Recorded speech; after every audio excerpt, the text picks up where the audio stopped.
Hey everybody, how you doing, Paul? Doing great. How you doing, Andrew? Good, very good, very good. So it looks like people are coming in. So just remind everyone, welcome. Where are you watching from? Let us know. And we got the comments in. So we got Bob Stein in San Mateo, California. Good to see her, Bob. John Bell from York, Pennsylvania. Hannah from Belgrade, Serbia. Great, good to see her, Hannah. Got Michelle, hello. Heinrich from Germany. Good to see her, Heinrich. Octavius Cummings. I love the name, Octavius. That is a cool name. Not sure if I'm saying it correctly, but I like it. I like Wolfgang. I like Hello, it. Sandra from Sydney, fellow digital artist here. Good to see you here. Kian from Sweden. Good. And Michelle is from Pennsylvania. Hello, Justin. Kathy Carson Newman from Rosamond, California, who used to be one of my admins. Good to see her, Kathy. She does some great photography. Wolfgang from Germany. Afrosia. Let us know where you're from. It's a nice name. Justin from the Bay Area. Good to see you here. Yes. Heinrich says another one from Germany. Anna from St. Petersburg. Afroja says, hello, Paul and Andrew. And Sarah's here to join us. Hey, Sarah. Hello, Sarah. Good to see you. Hi there. Got Osvaldo from windy and warm Los Angeles. Yeah, it's a bit warm here. Got my little fan. Nice. And Rakadamas from Phoenix, Arizona. Yeah, purchase graphics pack. We'll jump into that later. Yep. Hello, Sarah. Afrosia. Do you know Afrosia? Yes. Hi, Afroja. Hello, Sarah. Yeah. Great. So yes, thanks everyone for being here. Let us know where you're watching from. And then a quick reminder for those who are watching in any of the Facebook groups to please give StreamYard permission to show your name and profile pics so that I will be able to credit you when you comment or ask questions. You should see that link right underneath the live, StreamYard.com/Facebook. Give it a click, give permissions, jump back. And then wanted to give a little shout out to StreamYard. StreamYard, the multi-streaming app that makes this all possible. I want to say thank you, StreamYard. Ease of use, but professional. Here's a little intro video to StreamYard.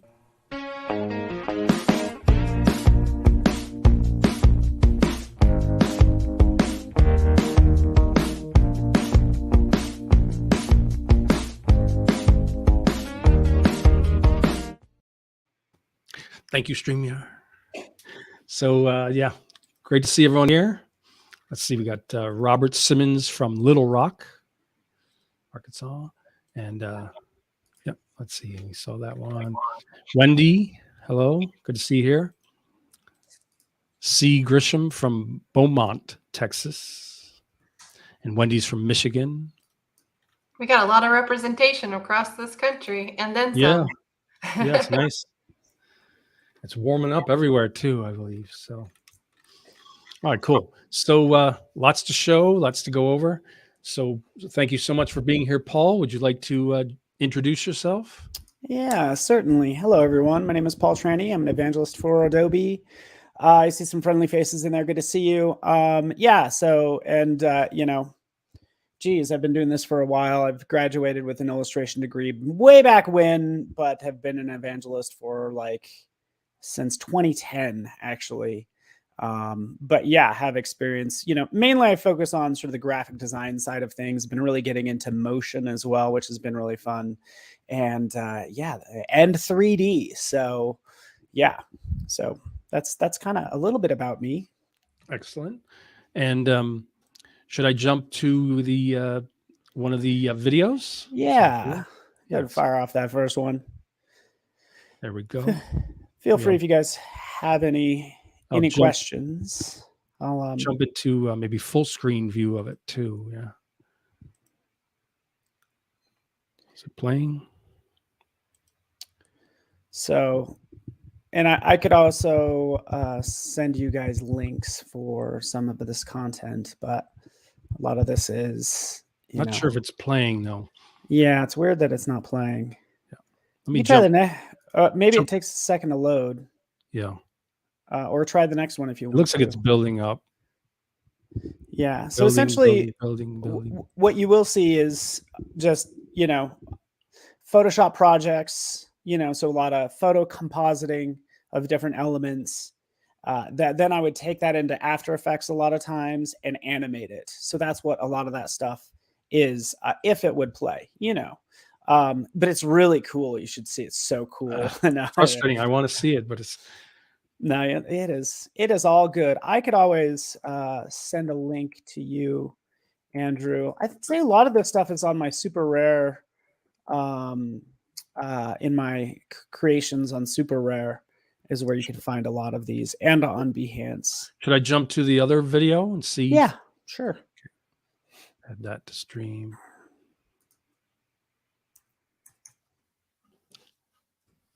That looks like a static. I don't know if it's moving. Come on, technology. Where are you? Yeah. So might be having a tough time. But yeah, Sarah. What was your why did you choose this composition? Like, where did you get your ideas from? Yeah, I mean that's a good question. Like, seriously, who knows? I don't know. I think I'm always kind of doing a death and life thing. So there's often like skeletons or statues, Cool. and then sort of life bursting from it. So that's kind of the idea around this, is like, yeah, these were real people that lived at one point in time. And I just like those contrasts of like death and life, I think is cool. And yeah, I also like playing with nature. So you'll see a lot of like natural flowers and and plants and stuff in my work. So that's kind of the short of it. So I like those contrasts, I think is kind of right. I'm going to jump back to the other video, see if I can get that to work. So it's uploading. So this one's even having a hard time loading. So should we switch over to your screen showing the website? So there we go. Would be fantastic. Okay. There we go. Perfect. There we go. Cool. Sweet. So you should be able to see this. And again, I just jumped to Super Rare real fast, superrare.com, PTRANI. And you can kind of take a look at some of this work. Say, for instance, the one that we were trying to see. Let's take a look at this one here. Yeah. So you can kind of see how the person kind of gets split. Oh, cool. Yeah. Very cool. And then these butterflies kind of fly out. And it's a mix of, it all starts out as a Photoshop file. And then I start animating the individual layers, or I start replacing some of the flat pixel-based layers with video. Cool. Is kind of the short of it. So it's nice to see it doing its thing, because we couldn't get the video working. But yeah. How long do you usually spend on any given one? I think I easily 20 to forever hours, 20 to 40 hours roughly.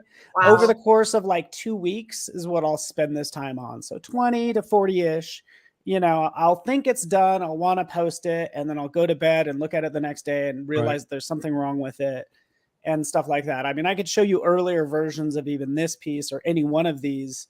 Yeah. And it just kind of depends. Some come fast, some take a lot longer, but I should have, I don't know. Hopefully I have one. I could open up any one of these too, and we can watch them. This one kind of does the same thing, as in sort of like splitting a person, and then flowers kind of pop out that you'll see in a second. So cool. You can kind of see that. Yeah, nice.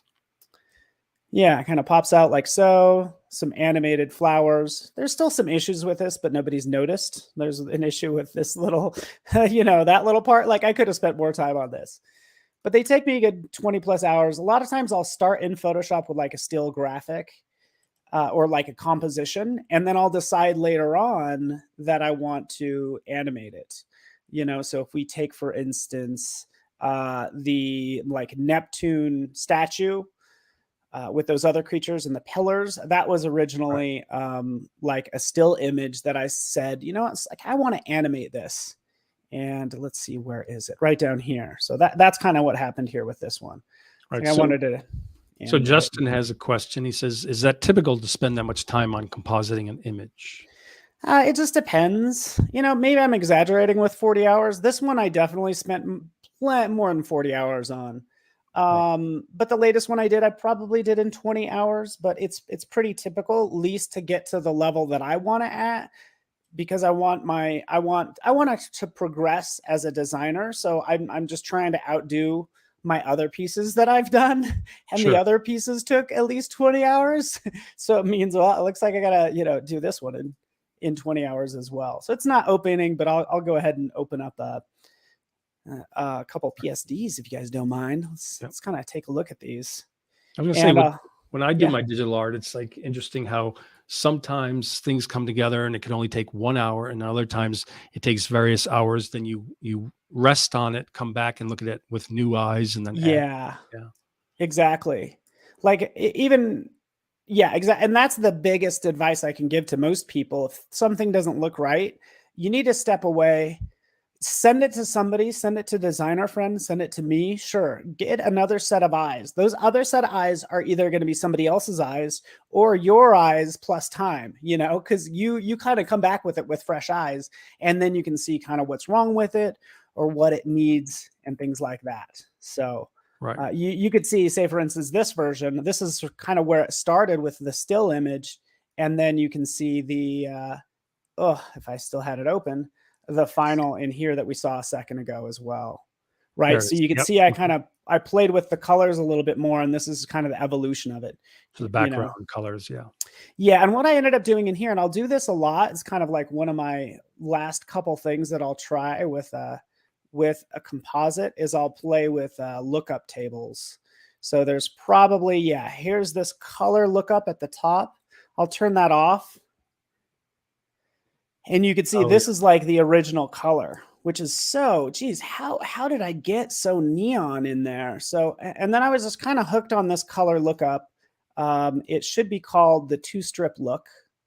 That kind of makes it a teal and orange, gives it a teal and orange look. Right. So anyways, this is the last step I'll go through, is I'll go through some of these and see what works. Cool. And Bob says, I'm guessing more of the time is spent on animation than on compositing, right? Yeah, probably half and half, you know, and it's helpful if you think ahead. Like if you know you're going to animate something, you could put it together in a very smart way, to make it easier once you get into After Effects. But yeah, so it's almost like half and half, you know, because these animations are only like 30 seconds long, which makes it easy, you know, to animate overall. And they're typically looping, by the way. So come to think of it, Andrew, I have those videos right in here. I could just probably play them from my screen. That would be See, we move the flow, right, Paul? Yeah, there we go. This is going to be much easier rather than waiting full screen when you play it. Yep. Cool. Nice. So anyway, you can see everything kind of like animating and all that good stuff. Some are little video clips where I had to key out, you know, I spent, you know, cool. I spent some time. I spent, you know, a couple of years doing broadcast animation, so I'm like pretty familiar with After Effects. But a lot of this they would start out as still images. Cool. Yeah, so you guys get the idea. Yeah, I tried to group them together because I'd go through this phase where I was kind of doing this darker palette, right? You can see that stuff move. Then I was playing with actual 3D, so I think this is 3D. Yeah. Cool. Especially the one on if you watch the one on the right, that's done in Cinema 4D, because I'm like, I really want to like kind of chop somebody up, but I want it to animate back together. And it took me forever to do, and it's still not perfect. Right. And cool. So, pardon the video quality, but you know, geez, it looks pretty cool. Got a little morbid in here, so don't mind that. They really come alive when you. Yeah, the animation brings a new aspect to it. Doesn't it, though, huh? And Osvaldo, who's also one of my moderators, thanks for being here. He says, how many projects do you throw away and move on to another idea? Or do you stick it out and try to make all of your ideas work? I usually I have a folder of current projects that I revisit every now and then. So we could look at my folder of stuff that I probably have forgotten half of the things that are half baked. So I don't know, but it's hard to say. But you go through phases. Like this is like kind of circle based. Let's do a light one. Let's do a dark one. Let's kind of have still the same motion. Let's do a graphic version of it. So you can kind of see how some of this stuff like evolves. So Yeah, it's cool. anyways, These look great. I'm glad that's we kind of the switched over to idea. this view. So Warren says that I find that when you get into your design flow, that time that you're working just flies by. Yeah, it Once you get in does. the zone. Yeah. He was working on like motion tracking too. That was really hard. It was No, that's I pretty cool, much man. had to do this frame by frame. This The would make like time a great short for like a shorts movie, like Hey, a festival, of yeah, different film shorts. I could see that. That's very Friday the 13th since, very appropriate for today. But yeah, the big thing is like, yeah, think you will lose track of time.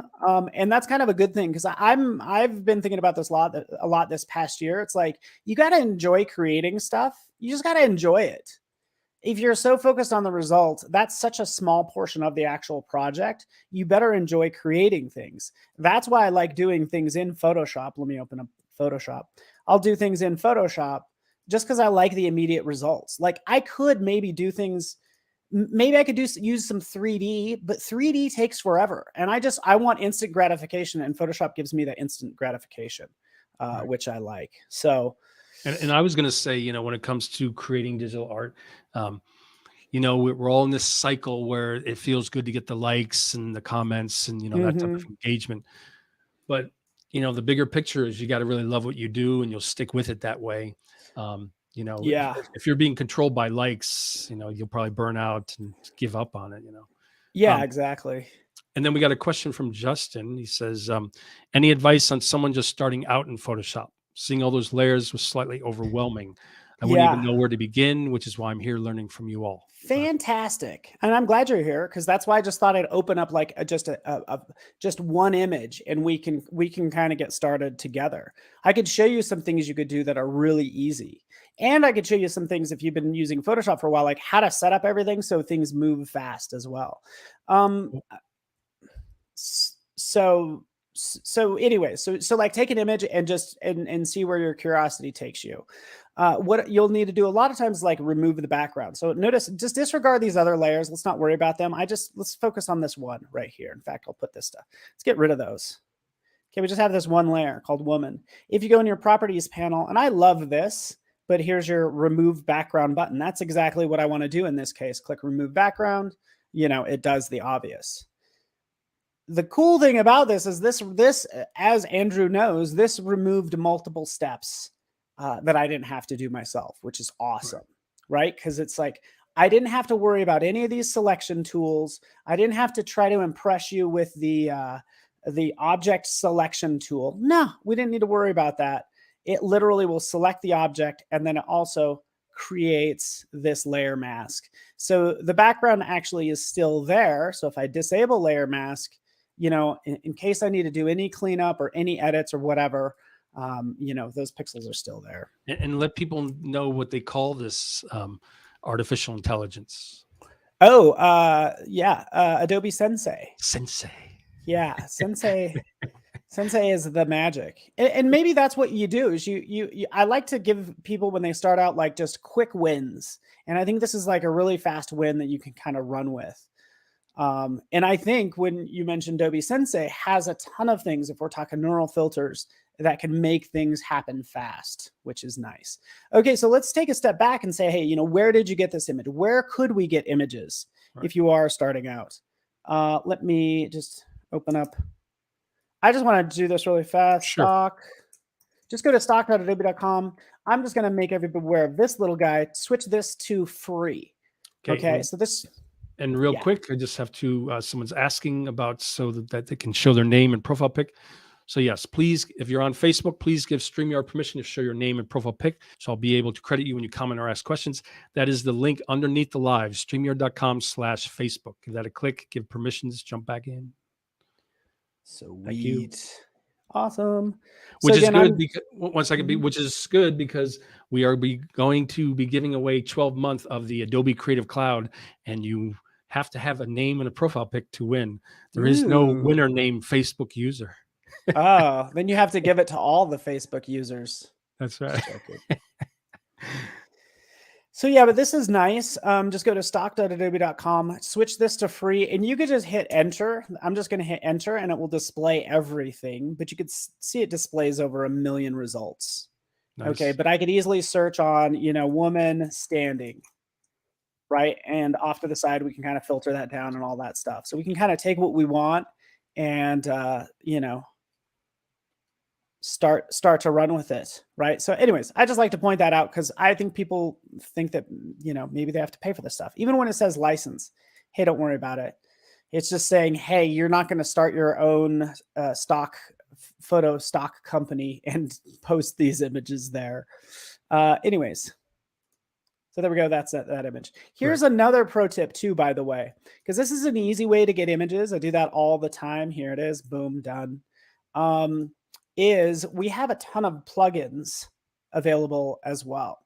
So this is relatively new, which is awesome. Go to plugins and you can browse plugins. Nice. And this will speed up your workflow. Mainly the ones around searching for stock photos. There's going to be a couple of them: stock solo, free stock search, and use that. So that's what I do too. It's like I have that usually. And Paul, they're always adding to that too, right? They keep adding new ones. Yeah. And like and it's really the community. You guys are adding to this and creating, what you want or want other people to have. Great. So yes, for sure.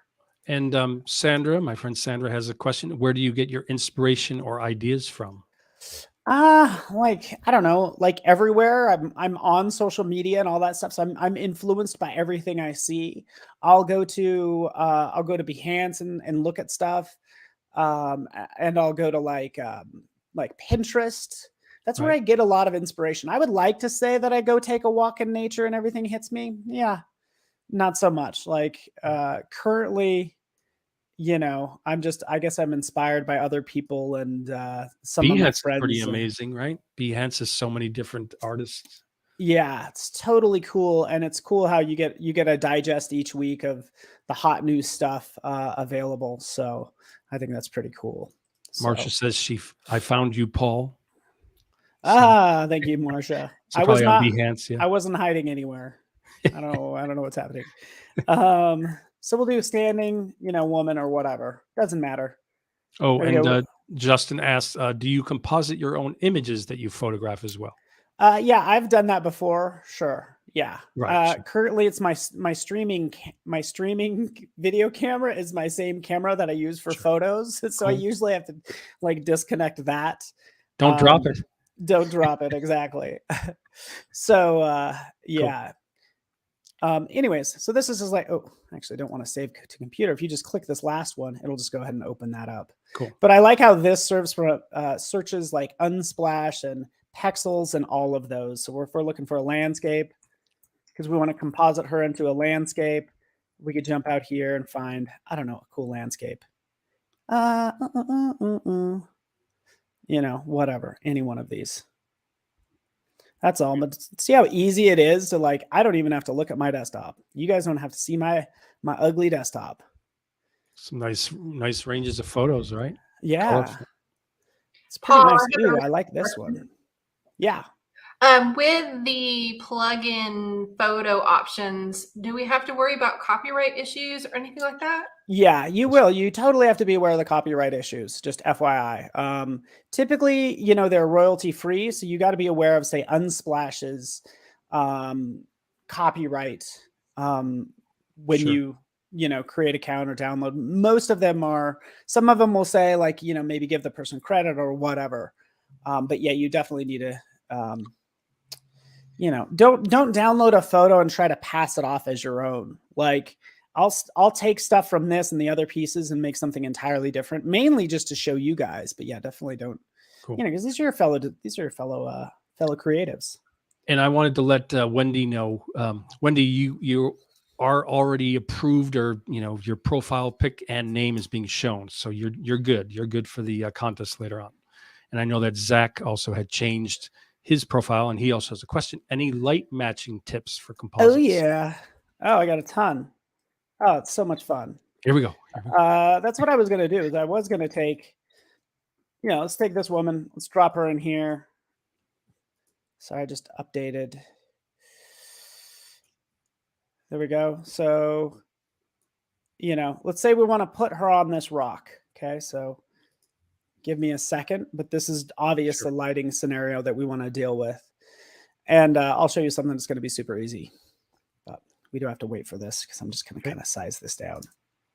So let me set it up first because we want to get the full effect. Jump back in just like we did before. Remove background. Never done this on a photo. Don't know what's going to happen. Turn around. We'll make this a smart object is what I usually do. Convert to smart object. Right? So now we can shrink her up and down. We're not going to lose any quality, but we can go ahead and put her like on this rock. Okay. So now we have the scenario where maybe the lighting could be different, but this is where I wanted to get into some of the Adobe Sensei capabilities and stuff like that. So let's label this background. And this is our woman, right? We could be on the woman layer. We can go to filter, go to neural filters. And this is where I'd use the color matching to match. And I probably have to download it. I'm sorry. I just have to update. I just had to update Photoshop. But right here, landscape mixer is something I'm going to use. Harmonization. That's what I'm looking for. This is the magic that will take any photo and harmonize it with any layer you have selected. It will harmonize it with any other layer that you pick. So we're going to. It downloads pretty quickly, though. It looks like that was pretty fast. Yeah. So right now it doesn't show anything. Keep in mind I have her selected. So we'll go in here. It does not. It does not like me today. Why is it not? And Bob asked, Sensei is different than the neural filters, correct? Yeah, let's face it. Sensei is like our own technology that runs under the hood. It's more or less a marketing phrase. It's an easy way for us to say, rather than say artificial intelligence and machine learning, we just call that Adobe Sensei. It's our own technology that runs under the hood. You'll never see a menu item for it or anything. So yeah, neural filters. Let's try this on the background. Again, landscape mixer. We'll turn that on.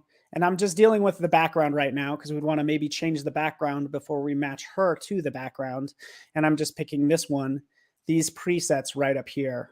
And you'll see it change as it processes it. But it has to go through, and based on machine learning, it knows what all these images, what mountains look like, what mountains in the summertime, wintertime, morning, evening. It knows all that stuff. So then it, we'll go ahead and try to match, say, that preset to the photo that I was working with, right? Nice and green there. Yeah, two varying results. It's okay. We can go back in. We can take this same photo and switch this to more of a daytime look. It says processing on device at the bottom. Yeah. And so what's happening is it should be, I know for a lot of the, like the smart portrait, rather than you having to download thousands of images of people, it hits and recognizes all these images that we have out in the cloud and then changes accordingly. Anyways, that's a really drastic change. It does some funky things with the water, but you could overall see what it does based on those two, and this one. I need to turn that off, by the way. And I don't know if I know how to turn it off once you have selected. That is. What about the little tab on the left under Creative for Landscape Mixer? If you pull that to the left, does that turn it off? Creative, and then pull the tab to the left. Pull the tab to the left for Creative. Yeah, see where it says Landscape Mixer? It's on. Yeah, so right up here. Click it to the left. Under we could hit this undo. Well, under Creative on the left, under All Filters, it says Faces, then Creative, then Color. So if you go to Creative and then turn the tab for Landscape Mixer to the left, yeah, boom. Oh, I see what you're saying. Like turn it off. Oh, I see what turn you're that saying. off. Yeah, but it looks like it also right up here. Reset it. right up there. Yeah. Reset parameters. So that's what Cool. I wanted to do. So again, you know, adjusting accordingly. This is kind of the fancy new AI stuff. It's fun though to be able to just click, you know, simple visual and then jump to a totally different scenario though. Yeah. So here we go. You know, pretty drastic. Again, I can play with this all I want. But out of my favorites is landscape mixer and harmonization, right? So this is Cool. what I'd want to use with that image. So again, let's just say, for instance, I changed that background. I technically did not, but that way we don't have to worry about it doing its processing. Let's, oh, sorry about that.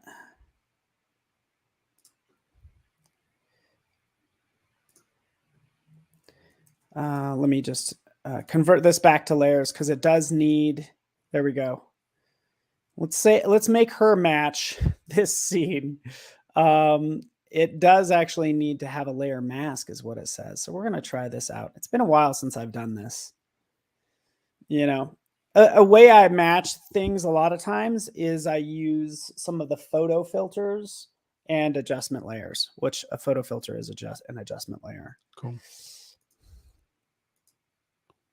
Osvaldo says, totally geeking out on you guys playing around with the neural filters. Yeah. Oh, good, good, good.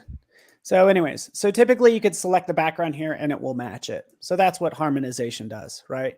If I was matching this myself, I would, again, just take this, convert to smart object, shrink her down like we were doing, right? Put her here, and then start playing with contrast and lighting. It's going to be through all these adjustment layers, right? I know that there's a lot of yellow in there. And when I mentioned photo filter, here's photo filter, right? And we have this warming filter. And let me just make this a little larger, by the way. So let's go to panel options so you guys can see it. And we'll clip it like so. Let me show you something else. You notice how like you can't really see what's on this layer. She's so small. And this is the biggest tip I can have for you. Go to panel options. I am surprised this is not on by default, but turn on layer bounds. That's going to give you the ability to see whatever's on this layer as opposed to the entire document. So change this to layer bounds, click OK. Oh, there she is. Thank you so much. You know, but again, here's the photo filter, right? We can kind of, you know, sort of warm her up so she's more within that scene. And then from there, you know, you're going to add some various curves and some brightness and contrast, kind of like darken her, right? To make her look like part of that scene. And yeah, you get the idea.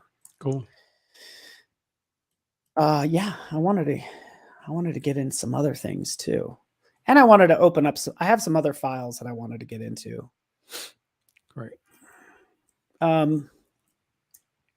Did you want to just quickly remove those, not this screen, but the videos that you had up, just to see if it might also free up some processing power, just to, oh yeah. Yeah. And then, yeah, perfect. Okay, cool. Bingo, bango. All right, so let's convert this to smart object. Andrew, I'm going to go maybe a little bit more complex.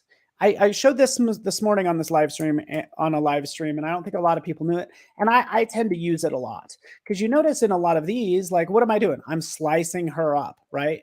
I need these smooth curves to chop up this person and all the other sort of chop ups that I do. So how I often do that is like use vector masks. So I'm going to just grab the pen tool. I'm going to make sure it's set to path. Okay, so I'm going to make a vector path, and then I'll come down here, and I just want to sort of like just take her head. So we'll just go here, we'll click, zip, zip, you know, kind of curve that around like so, because I want this smooth line, and then I'll just like encompass her head like so. Boom. Okay, so I just made this lovely path, which is currently selected. We can actually see it over here in paths as well. It's my working path, but then you just go over to layer, down to vector mask, and you make a vector mask out of the current path. Click OK. Boom. I don't know. Maybe other people do this. Maybe they don't. I don't know. I used to not do things this way. But what this gives me now the ability to do is always jump in and adjust this accordingly, you know, as I decide to change it later on. You know, I can tighten this up all I want and all that good stuff. So When you made the anyway. mask, you forgot to say "zoop." Oh, I did. I don't know why I do that. It was ridiculous. I like that. I like that. It's so silly. But I like having this little like a vector mask there, and how Cool. you can nest things and all of that. Another thing I'll do a lot of time is I'll get my library squared away, because if I'm dealing with a lot of the same elements, I want to set that all up in my libraries. So I've already gone through the process of taking these a lot of content and already cutting it out. So yeah, I use again a lot of flowers and plants and stuff. All that stuff is cut out right in here, so I can always quickly grab what I need, bring it in, right, and start to place accordingly. You're starting to recognize this, right? So see this, put that there, like that, move that over, send it back, Command J to jump it, move it to this side, Command T, right click, flip horizontal, just so we can get some some nice framing of this face, for instance, And then I would take this a step further. Look at this crazy branch. It's pretty knotted up. Let me move it so we could see it. And if I do want this to, to flow a little bit differently, oftentimes I'll use Puppet Warp, right? So use Puppet Warp, put some pins in it, move it down here, kind of pin it out here, have it wrap around, curve up, and that works kind of that's such a wild tool. It's so great. No matter how many years I've been seeing people work with it, it's so cool each time, I know, and just so easy to work with. It really is. Just allowing you to bend items. And then Marcia has a question about your libraries. Are your libraries in the cloud? Yes, my libraries are in the cloud. Technically, they will work on my desktop. So if I double click on this tulip flower, here it is, tulip flower PSD. Let's do a right click. Let's see what happens. Reveal in Finder, because technically this should be buried. There it is.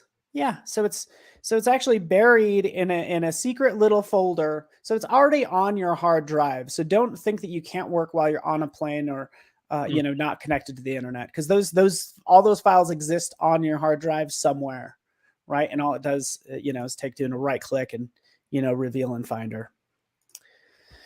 Cool. So yeah, so that's nice. You start cutting up things. We could do the select subject. Might be a way where I'd cut out some of these elements. But what's cool about a lot of this stuff is as you learn how to use Photoshop, those skills will carry over into other apps. So let me just save this. And yeah, because basically the Puppet Warp tool came from After Effects. Puppet Warp came from After Effects. Right. So it's I could still bend this, but then this gives me an idea. It's okay, cool. I'm bending this like this. When I get this into After Effects, I'm basically going to use this same tool and have it animate, starting behind her head like so, and then have it go out, after the course of 15 seconds. Right. So if you create this document in Photoshop, you can then bring it into After Effects, and then you can animate all those aspects, correct? Exactly. And it's way easier than you think. Cool.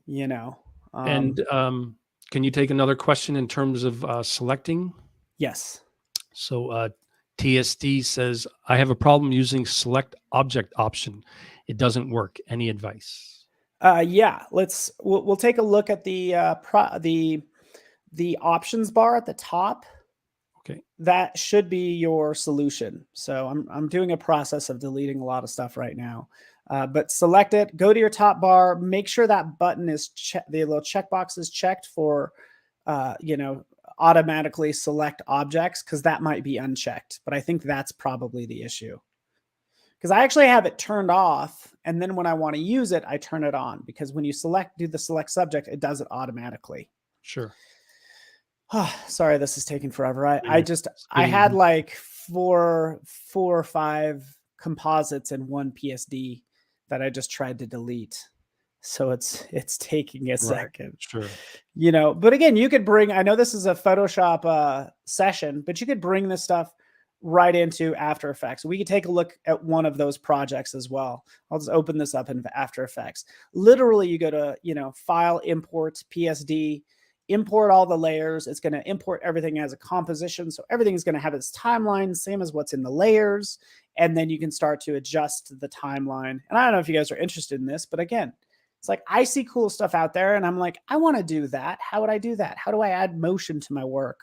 I just find it intense though that you're so good at Photoshop, and then you can also jump into After Effects and rock things in After Effects, and then you do Illustrator. I fake it. I only know as much as my live stream allows. I only know an hour's worth of content for all of the apps. Come on.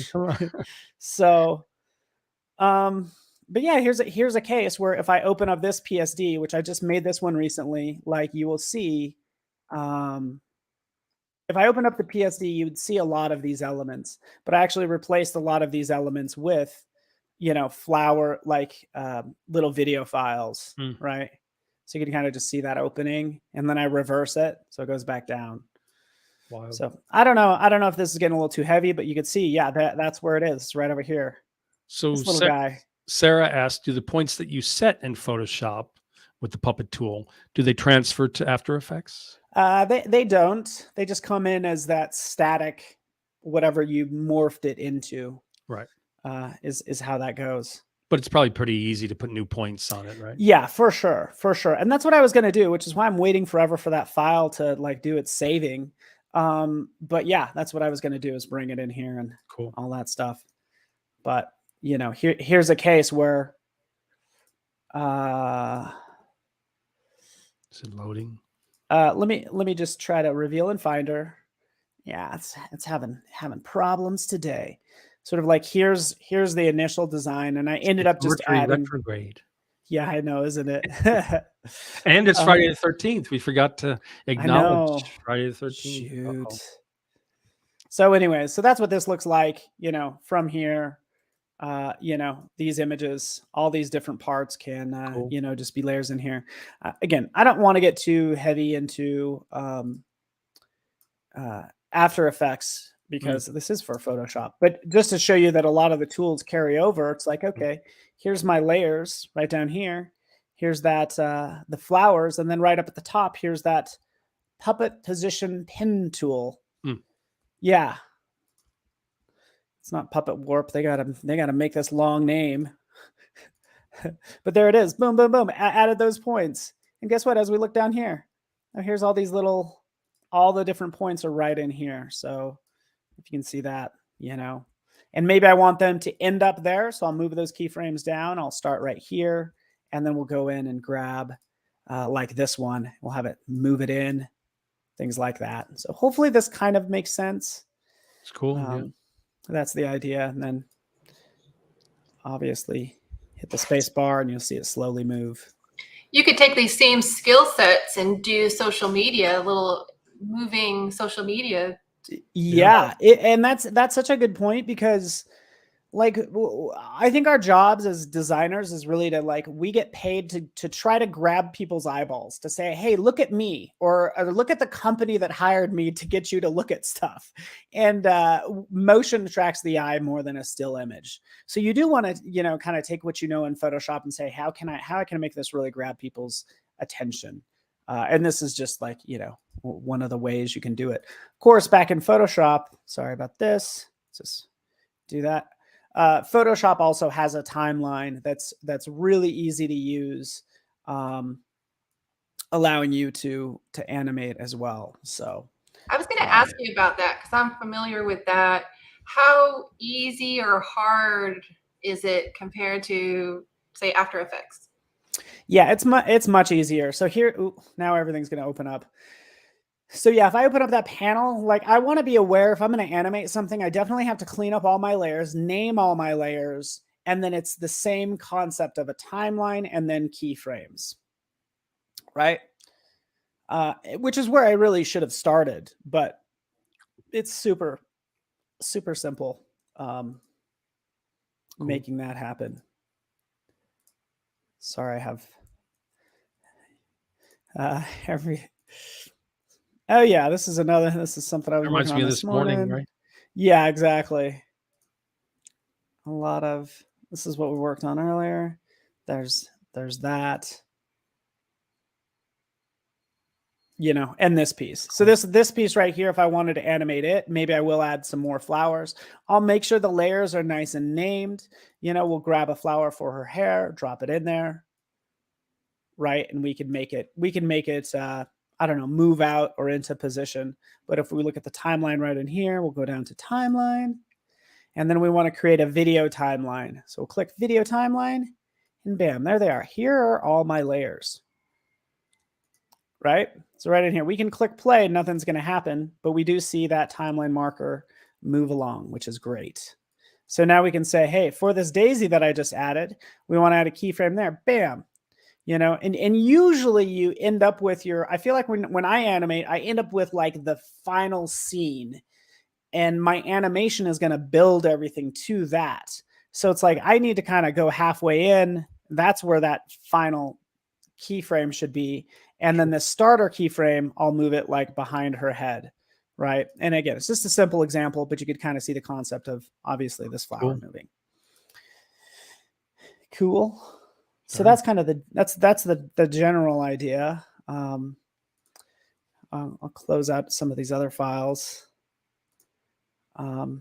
Yeah.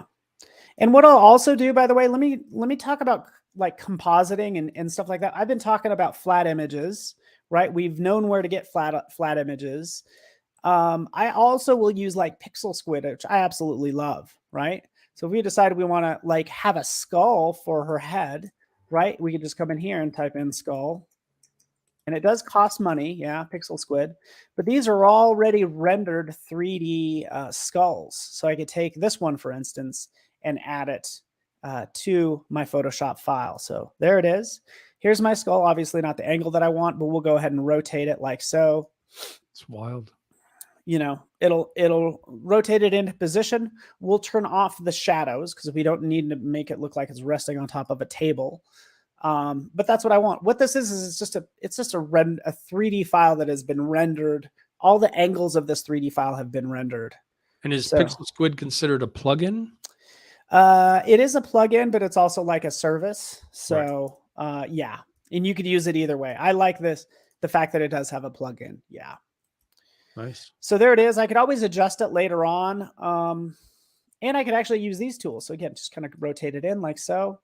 Oh, look at how perfect that ended up, right? Maybe we'll play with some blend modes just to see if we get anything cool. So, right. So Andrea says, happy teach, Paul and his skulls. I know, I got to stop it. I'm so sorry. Enough already. Jeez, I know. I'm so sorry. Just get over it. I swear I'm happy. I'm a happy person. Why am I dealing with these skulls? But yeah, they're doing that. And you've been reading too much Edgar Allan Poe or something. Yeah, I guess so. Something weird. Cool. But again, I'm just kind of like reviewing my work and kind of like how I made it, which is kind of how I love going through like layer blending modes too, like you were doing. Yes. Yeah, exactly. So all these changes I've made to it, by the way, this is still a 3D skull. So I could still jump in here and rotate it. That's wild. And it will render it, which is just so cool, right? So there it is. Again, I rotated it. Let's disable layer mask, right?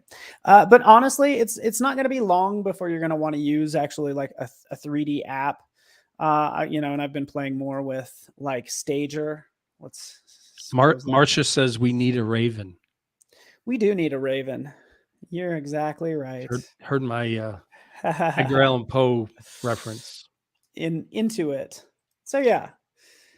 And again, you can find those still images out there. You can get 3D images that match your perfect angle. If that doesn't work for you, it's going to mean you know, using a 3D app. And then what this does is like Adobe Dimension is going to render out a 3D file, you know, and then it's going to render out a PSD that then you can use. Probably don't have time to get into that. But that's what I would use. I've been using 3D Stager a lot. And we're working on a modeling program, by the way, which is so fun. Did you guys know that? We're working on a modeling program. Cool. Because this doesn't do modeling. It just kind of stages elements. But what you'd still do there is you'd use dimension or stager and then And, grab. Yeah, go ahead. That's a quick question. Cindy asks, so how long did it take you to work out this animation technique? Did you have the end result in mind all along, or did you just sort of play around and see where it went? Usually I find that sometimes you'll make an image, and not so much this one, but you'll make something in Photoshop that you'll just be like, hey, this kind of needs to move. It almost looks like a still frame of something that should be moving. And so that's kind of what happens to me. It's like, I don't know if that answers. I'm not even Yeah, reading the question. sense. Hopefully that answers it. Cool. You know, but yeah, so sometimes it looks like it's a frame of an animation, and therefore you're like, hey, I want to animate this. So that's usually the road I go down. And then again, I was going to jump out really fast. You know, we're back out here. Okay. I'll just hit enter again, by the way. So I just want to see all the 3D objects. We'll go to 3D, and sure enough, oh, look what we have here. We already have, you know, this skeleton that I can then download and use. So again, if I don't want to use Pixel Squid, maybe I want to use an actual model. Yeah, go there. And then I'll also use Turbo Squid. Turbo Squid also has, I love anything that has, let's search for skeleton. You'll go right up here for price, and we'll just set it to free. And now you have all of these free models that you can use. Like, oh, this is kind of cool. You know, do I give something some weird skull, like antlers or whatever, right? Cool. So again, just different places to find resources is kind of what it comes down to. Sorry about all the morbid imagery, but that's what I would typically do. You know, oh, and even right here, let's open up this one. I'm going to do this just for fun because we saw that earlier. We saw this like Calavera lady. And I ended up, I wanted the right angle for the skull and stuff, and I wasn't able to get it with Pixel Squid. So I had to use Adobe Dimension, which hopefully this loads up and you can see, you know, the PSD I might load in the background, and then I'll have the 3D model on top of it. So here it is. This is what I did. It's like, okay, here in the background is the actual original photo that I wanted to use. And then I was able to kind of download this skull and rotate it into place. Right. Marcia says modeling like Autodesk or Maya. If you know Autodesk and Maya, then yeah, that's great. So we're not gonna come out of the gate with an Autodesk or Maya, but yes, similar. Cool. Yes, it's more like sculpting. It's more like a ZBrush kind of. Feels more like a ZBrush to me. And what is the name of this? We're still working on it, so it doesn't have a name yet. I think it might just be called Modeler.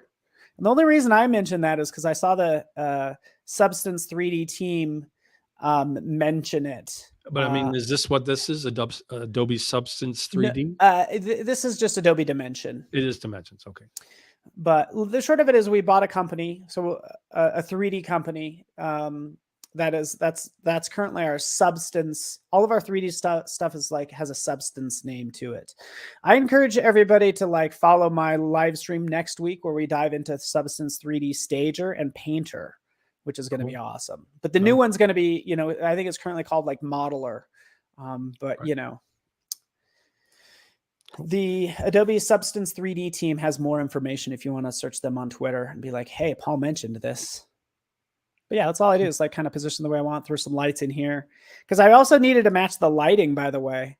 It's like this drastic lighting. I needed to throw that light, this directional light, probably on the side somewhere to get it to look right. Cool. So yeah. That's wild, yeah.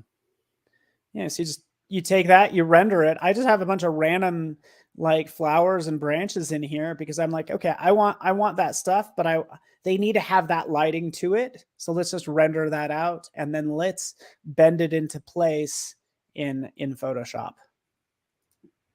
Is what I would typically do. Cool. So Yeah, so Marsha, you get it. Yeah, Autodesk Maya. I use Cinema 4D too. The nice thing about this new product that we're making is it's made for designers, like from the ground up. So I think it's going to be much simpler to use than other more advanced tools that are just a little bit too crazy, especially if you're starting out. Cool. So yeah. So I wanted to ask you what was a personal question. So when you're creating stuff like this, what's your favorite music to listen to when Oh creating? yeah. Yeah. Oh, all sorts of. I'd like to say, oh, I like everything. No, you don't. That's what I think is. Do you really? Do you like old folksy? Do you like music from the 20s with Country the music? piano? No, you don't. I do a lot of alternative music. I'm really into what is it? Joyce Manor right now. I'm gonna see Emmett Finn next week. Is it next week or the week after? So that's like more like maybe a little bit more designery club music. That's good music to design to. Emmett Finn. Also, yeah, anything in that genre. And of course, the people that are watching now, let us know what music you listen to when creating your art or editing photos. I like listening to ambient music because I can get into the zone better, and then I just feel like it takes me to a timeless place. Yeah. Emmett Finn is very much like that. It's not distracting music, and like it's interesting. I've come across like bands or DJs or whatever you call them recently that were from like 10 or more years ago, and I love them, but it's like I never even knew they existed until recently. Like I heard a band called Plaid from London that does some really cool kind of ambient, but like funky ambient, which that's some of my favorite. And cool. I'm like, how come I never heard of them until like half a year ago? So yeah, isn't that wild? And I think that's Spotify or whatever algorithms they might be using. If you do the Discover Weekly on Spotify, that's my best friend. All right, so we have Facebook user who has to give permissions to StreamYard. Taiko Matsui, I think that's how you say it. And then Andrea says, I listen to 90s R&B. Oh, that's funny. Bob says BB King. Oh, that's cool. Oh, wow. And then Wendy says jazz, classical, sometimes Irish Celtic music. That's interesting for creating. Yeah. Afrosia. So I think Sandra says, I'm instrumental, no words for me. Yeah, good. Okay. Levon says, depends on my mood that day. 80s rock, heavy metal, classical, and disco. Yeah, 80s rock. Dave says, I listen to Aaron. Each album is a story in itself. And someone makes a good point that if you live in New Orleans, all you have to do is open the window. Nice. That sounds fun. That does sound nice. Just a couple final notes when it comes to compositing, and I'll, and we'll probably wrap up here as questions are dying down. Like some final moves that you can make things look really good if you're creating anything and you're combining all these elements together. I find that if you are using like a color lookup or any sort of photo filter, that will like sometimes hide any color issues that you might have that you might not be aware of. So if you just want to kind of make something look maybe a little bit more consistent, you could try a color lookup. That's almost like a little cheat, but it totally works. If I decide, hey, we're going to go, what is it? Candlelight. It kind of unifies the whole image. And then what I'll also do, I'll do this. Do you ever do this? I'll just copy this, copy merged. I've shown this before. I like doing this. It only works on a flat image, but I like going into HDR toning. Andrew, do you use this? Like, I mean, I just think I think I've dabbled a little bit. Yeah, so it does some crazy stuff, but it's just kind of almost like a different way to sharpen the image. So that's all I'm doing is jumping in here, HDR toning. We'll go down to I like Scott 5. It's gonna change it a lot. So look at how it like shines her up. Like a grunge texture. Yeah, and trust me, it's going to be too much. I get it. And but so, you get it. So people know, where do you find that? Which menu? Under image adjustments. Let me unlock HDR toning. HDR toning. But look what it does. It will kind of give it a little bit of a pop. And then sometimes I'll just copy that and paste it in here. And then maybe either play with the blend modes or just play with the transparency of it. So look what this does already. Like it gives it like a little bit more of like a pop that I'm into. Like here it's low contrast. Now it has this higher contrast shininess. which I'm into. Yeah, someone says very suitable for steampunk. Yeah, yeah, yeah, that works. It is. Trust me, people overuse it, and that's probably why if it's ever gotten a bad name, Give up. it's for that reason. You know, is people like, you crank it up to 11? No, don't crank it up to 11. Yeah. So that's what I'd usually do. Do some other What was sharpening that movie things. again? What was that? Oh, Crank It Up to Spinal 11. Tap. Spinal Tap. That's it. Oh yeah. Oh yeah. Oh, yeah. So again, this already kind of like unified this like a lot more in my opinion. And then know. Sarah asked, how did you manipulate that flower? It looks like you erased part of it behind the ear, then you moved it, transformed it, and updated as you moved. Yeah. I was. What is that magic that you do? What is that magic? You can kind of see it over here. And again, let me change my settings. Layer bounds, so we can actually see that flower. There's our lovely flower. Basically, first off, I'll delete this layer mask. Actually, yeah, let's delete that layer mask. You know, reduce the opacity, add a layer mask, B for brush, jump in and just like painted that away with a hard round brush. That's all I did. There's other ways to do it, but basically I'm painting with black. Cool. We'll eliminate that, and that's all I did. But I also wanted that shadow on it, so that's where I had to add another layer and paint. I just did it real fast. Just painted with black. Actually, let's do a soft round. Here's like the back that I'm painting with, but I only want this black to show up on that flower, not on the ear. So that's why we need to go over here, right click, and we need to create a clipping mask. Or as Andrew and other people know, just hold down the Option key and you get this fun little arrow down and then clips it accordingly. Yeah. So.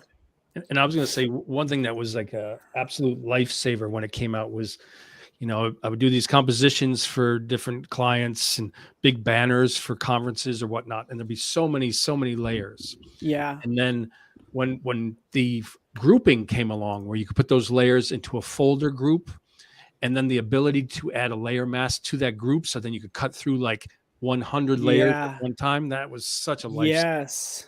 Yeah. You're exactly right. And that's awesome. That was fun. Great. And now we have the cases where if your layers panel gets crazy, you could also just say, hey, show me all of the shape layers or all the smart objects. Just show me all the smart objects in here.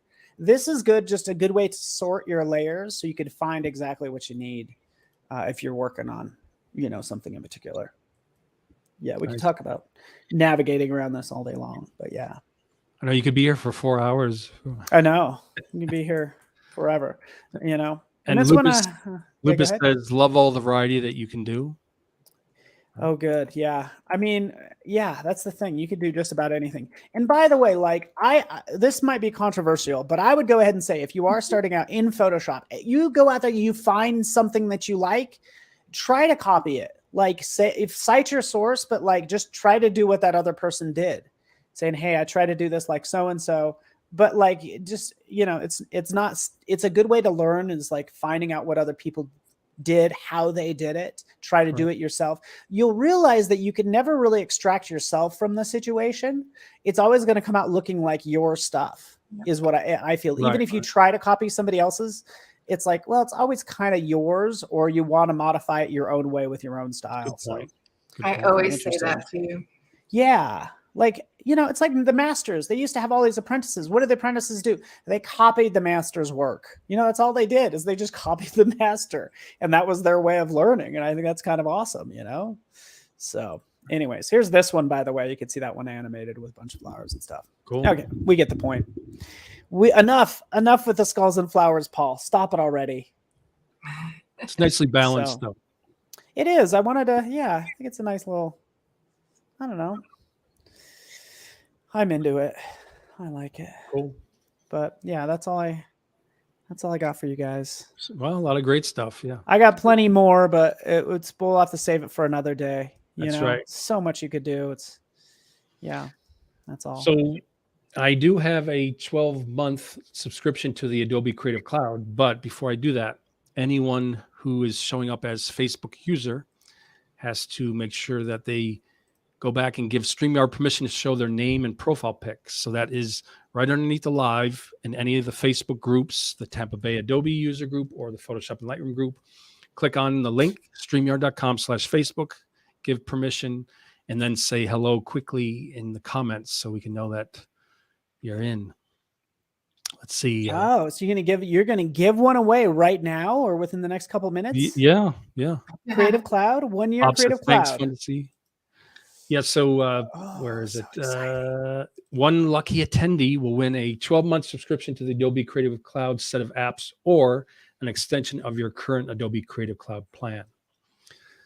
Ooh. Power of being an Adobe user group. Wow. So, That is so Yes. nice. So Sarah runs the Tampa Bay Adobe user group. I run the Photoshop and Lightroom group amongst some of the other ones. Let's see here. We got some comments coming in. So Fran says hello. So maybe that was Fran that had to give permissions to. Levon says, glad I made it. Better late than never. Got some tips. Thanks. Wash his hands. Awesome job, Paul, says Andrea. Happy teach. So cool, says Sarah. I think I know Sarah. I think I know Sarah. I think she is a student of mine. Oh, nice. Now don't go away, everybody. It's time. So let me connect my screen sharing. So let me do that. Get to share screen.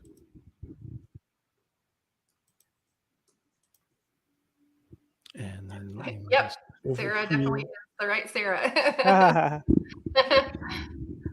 I recognize the last name because there's a lot of Sarahs out there. Okay. Now, the one thing I always remember to do when I share my screen is to always make sure that that tab covers all the mess on my desktop. So, okay, cool. So I have what is to win the 12-month subscription to the Adobe Creative Cloud. You have to type in the comments wherever you are. It can be YouTube, Facebook, Twitter, all the places that we are streaming to.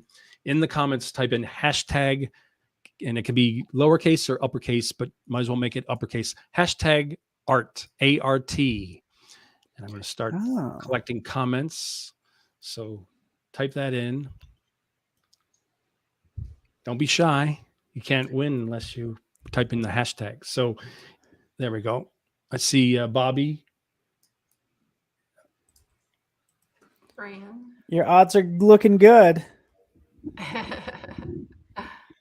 Okay, let me add to the stream to show it. So yeah, they're coming in. Yep, see people typing it in. Marsha, Levon. Nydia, you have to put the hashtag ART in the comments. That way it reads it. So it says 14 entries so far. Key and Lupus. Good. Yeah, keep them coming. I see 28 people at least watching now. So come on.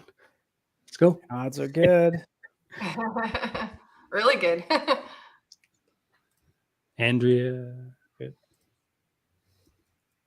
There we go. Thank you. I wanted to thank everybody for coming. Yeah, thanks everyone for coming. For it's great. sure. And then I'll give a shout out to the groups. So in case you aren't a member yet, you can join these groups on Facebook as well. Okay, 17. Wait about a minute more. So get your entries in if you're interested in winning. Hashtag art, A-R-T, in the comments on YouTube, Facebook, Twitter, wherever you are watching this from. I don't see any more than 17. So clock is ticking. Tick, tick, tick, tick. Any more comments? Any more hashtag? Clock is ticking. All right, so it looks like that's where people are at. So we're going to do the draw. So I just click on the draw button. It's going. Who's it going to be? Who's it going to be? Bobby. Yay. Boom. So Bobby is the winner. Bobby Thompson. Woohoo. Congratulations, Bobby. Cool. Let me just jump back. So yeah, congrats, Bobby. That's awesome. Just message me on Facebook, and I'll ask for the different things that I need pretty much just the email that you use for your Adobe subscription. And you can let me know if you want the all apps plan or an extension of what you have. And so let's see, while we're here. So let me give some shout outs to everybody now. So first thing is, if you haven't already, please subscribe to my Digital Art Drew channel on YouTube. I just passed 1,000 subscribers. So thank you for everyone who has subscribed. I need more of watch time hours for other things. And that's, youtube.com, Digital Art Drew, or just search for it. And then you can find Paul on Behance at behance.net, Paul Trani.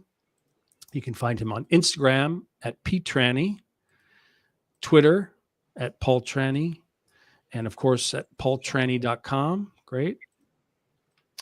And let's see. I was going to say, if you aren't already a member, please join the Photoshop and Lightroom group on Facebook, facebook.com/groups, or just search for Photoshop Lightroom group or Photoshop and Lightroom. And there's also Sarah's group, the Tampa Bay Adobe user group, facebook.com/groups, Tampa Bay Adobe. Great group as well. Going strong for 16 years. Wow. Nice. Congrats. That's awesome.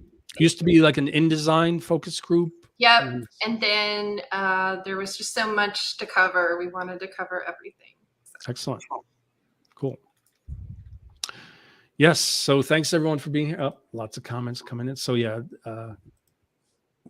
So hoping to win. Congrats, Bobby. Congratulations, Bobby.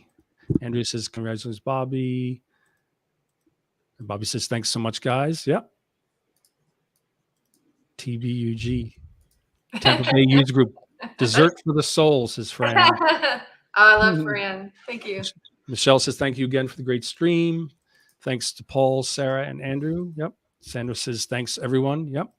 So yeah, thanks so much, everybody. Make sure to subscribe to Digital Art Drew on YouTube. Many more lives coming, Photoshop and photography focused, Adobe focused. I'm also focusing on Adobe Express too. I will be having another live event, I believe, on Wednesday coming up of next week. Cindy says that was very interesting. Thanks. Marcia says great stream. So yes, thanks everyone for being here. Thanks so much, Paul. It was excellent. And we will have you back again and again. And maybe we'll do even a special one around right before Adobe Max too. Yeah, if I got time, yeah, for sure. All right, well, thanks everyone for being here. Have a great one. Thanks everybody.